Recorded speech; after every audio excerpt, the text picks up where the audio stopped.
Hi, third graders. So today I'm in the reading area because I want to read you a book about colonial life and about the presidents and important people during that time. But before I do that, I wanted to ask you guys some questions and tell you some little facts about colonial life. Remember, the 13 original colonies was back in the 1500s, and it went all the way to around the 1700s when we signed the Declaration of Independence. And we'll be getting into that topic probably next week. What was the Declaration of Independence all about, and who did we want independence from? You guys probably already know who they wanted independence from, because it was the reason why they decided to come to America in the first place after Christopher Columbus and after the Pilgrims. It was because they wanted to separate from the King of England at the time. So before I read to you the book, one of my favorite books about some leaders and some famous people during early American colonial life, because I love American history, I wanted to ask you guys some questions. What do you guys think colonial life was really like? It's really hard for us to imagine colonial life because we have such comfortable lives now. We have TVs and we have iPads and we have cell phones and we have radios and we have electricity and have all of these things. But what did they have back in colonial life? So I want to give you some facts. First of all, their homes in colonial life. Their homes in colonial life were very, very simple. Would be drastically different than your homes today. Their homes in colonial life had very, very simple furniture. In fact, it was basically just one room. And in that one room was everything. Their beds were in that room. They would have a dining room table. And one of the most important things in that room was a big fireplace where they would cook all of their food, and also how they got hot water for taking baths. Most of their furniture, in fact, all of their furniture was made from wood, including their utensils, their bowls, their forks, their spoons, everything was made from wood.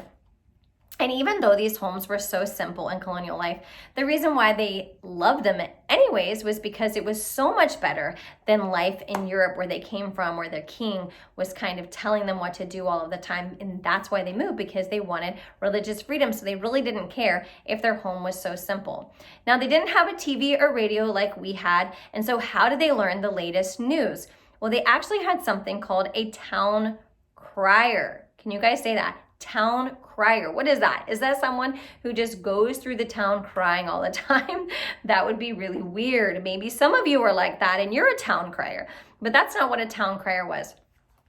A town crier was somebody who would go through the town shouting out the news of the day. They would just be walking all through the villages and the towns, going from cabin to cabin, because that's what their homes look like, mostly cabins, telling everybody the news and what was going on. Now, one of the most important buildings in colonial life was the church, because the church had really long services. It's the reason why they came in the first place, was to worship God. So when they worship God, they were going to do it for a very long time. In fact, it was so long, you guys are going to love this, that sometimes the people would fall asleep. Have you ever fallen asleep in church before? I have. And they actually had a guy who had like a long stick, and he would go around poking people, waking them up to make sure that no one was sleeping during church, because church was very, very important to them, and their church building was very important to them. In fact, their church building is where they held all of their meetings at for their town. Everybody would meet together in the local church. Something they would do is they wouldn't go to the mall and buy fancy clothes the way that you guys do it, the latest outfits, right? They would make their clothes on a spinning wheel. It was a wheel that you would feed in yarn, and they would use that yarn then to make clothes or quilts or blankets. You've probably seen a spinning wheel before in the movie Sleeping Beauty, where she pricks her finger on a spinning wheel. That's what they used back in colonial life. Okay, what did their classroom look like? If their houses were simple, what was school like? And school looked like a one-room schoolhouse. All of the grades would be in there together, and they would all get taught sometimes by the pastor. Their pastor was actually their teacher. So you can imagine their teacher was pretty strict sometimes. One of the books that was their favorite book was the New England Primer. And the New England Primer had Bible verses in it, so they learned about God in school. We get to learn about God in school, but not everybody does. But America was actually founded on godly values and principles. They prayed always in class, and they always had to learn scripture. Another thing that they had in colonial life was a little paddle called a horn book. And on that little paddle, you could turn it back and forth, would have their alphabet and would have the Lord's Prayer, because again, Jesus was very important, and it was in everything that they did in colonial life was all about God and Jesus. The actual first college ever to be built was back in 1600s. It was in 1636. And do you guys know the very first college to ever be built? It was Harvard. Harvard College was built a long time ago, back in 1636. But there were some famous people in colonial life, which you probably already know. And one of my favorite books that I'm going to read you guys today, because it's pretty short, is this book, John, Paul, George, and Ben. And this book is by Lane Smith. It's a scholastic book. Maybe you've seen it on the shelves and you read it. This book just makes me laugh. I love this book so much. And it's about John Hancock, Declaration of Independence. It's about Paul Revere. It's about George Washington and Benjamin Franklin. Which one of these guys is your favorite? Do you even know about any of these guys? Ben Franklin is one of my favorites, and Thomas Jefferson, because they were really amazing writers and inventors. Thomas Jefferson is an amazing architect. Or maybe you just like George Washington because he was the first president of the United States, and he was an amazing guy. He was faithful and true and brave. Or maybe it's Paul Revere. You love that he went shouting through, warning that the British were coming. So I'm going to read you this book. It's called John, Paul, George, and Ben. I hope you enjoy it. It's by Lane Smith. John, Paul, George, and Ben. Once there were 4 lads, John, Paul, George, and Ben. Make that 5 lads. There was also independent Tom, always off doing his own thing. That's Thomas Jefferson. The first lad was John, and he was a bold lad. Look at this picture. At the start of every school year, the students were asked to write their names on the chalkboard, and every year it was the same story. John, his teacher would say, you have lovely penmanship. John, your confidence is refreshing. But John, come on. We don't need to read your name from outer space. For those of you who know, John Hancock wrote on the Declaration of Independence. He signed it, and his signature is the biggest out of all of the signatures. So it looks like this. It's really funny. Then there was Paul. This is Paul Revere. And he was a noisy lad. And here is why. Before fun was actually even invented, people joined bell ringing clubs. And as a member at Boston's Old North Church, Paul would spend hours in the Belfry Tower. Here's Paul Revere ringing the bells at the Old North Church. Over time, though, look at this picture. Over time, that bell ringing took a toll on young Paul. All day, his head was filled with loud bings and bongs. He had to practically scream just to hear himself talk. Now, that's fine around the belfry, but not at work. Where do you think Paul Revere worked? It took, hold on. Let me get the page right.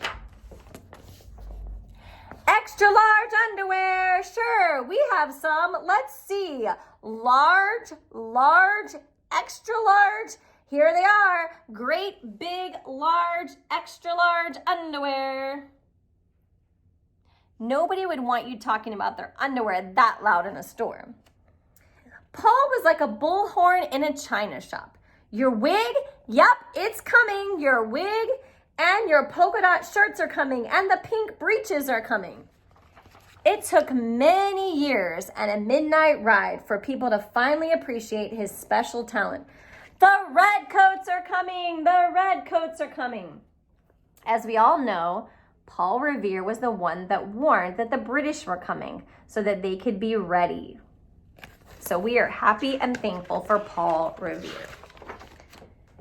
Well, everyone except that lady with the extra large underwear, she was still mad at Paul Revere.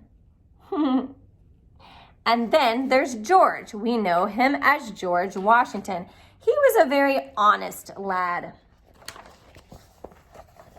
One day, George Washington took his shiny new hatchet and he chopped down his family's cherry tree.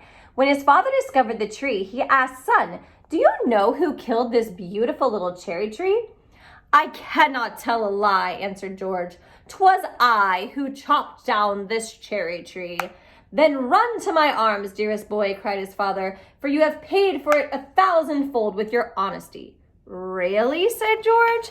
"In that case, when I tell you I've taken out the entire apple orchard and leveled the barn and made kindling of your carriage, you're going to be a wealthy, wealthy man." That's hilarious. Then there was Ben. He's one of my favorites. He was a very clever lad. And this is true. Benjamin Franklin was very, very smart. He was always inventing things.